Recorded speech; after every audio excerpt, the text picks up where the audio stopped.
A scorching sun blazes over a drought-stricken land, where cracks in the earth tell a story of suffering. In the small town of Zarephath, a poor widow stands before her humble home, clutching a few sticks. Her eyes reveal deep worry.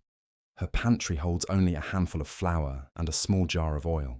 This widow and her young son face a terrifying reality: one final meal before starvation. Meanwhile, the prophet Elijah journeys across the barren land, following God's command. God sends Elijah to Zarephath, promising that a widow there will provide for him.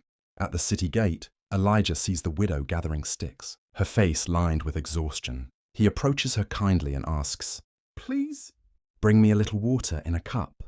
The widow hesitates but turns to fetch the water, though resources are scarce. As she walks away, Elijah calls after her, "Please, bring me a piece of bread in your hand."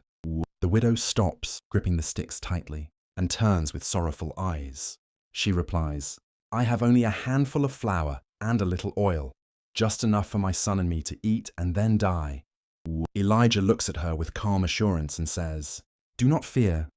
He continues, "Go and make me a small cake first, and afterward make some for you and your son." Elijah speaks God's promise.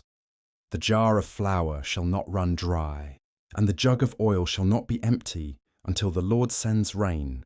Choosing faith, she gathers her last ingredients and begins to prepare a meal. With trembling hands, she pours the final measure of flour into a bowl. The oil drips slowly from the jar, but she trusts the prophet's words. After serving the prophet, the widow returns to check her jar of flour.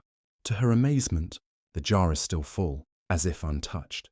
The jug of oil flows freely, fresh and abundant despite the drought. Day after day, the flour and oil never run out. Just as God promised, the widow and her son eat daily, their despair replaced by awe and joy. Through her obedience, God transforms a hopeless situation into a living testimony of His provision.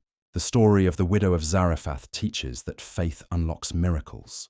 Even in seasons of famine, trust God in your desperation. He never fails to provide for those who believe.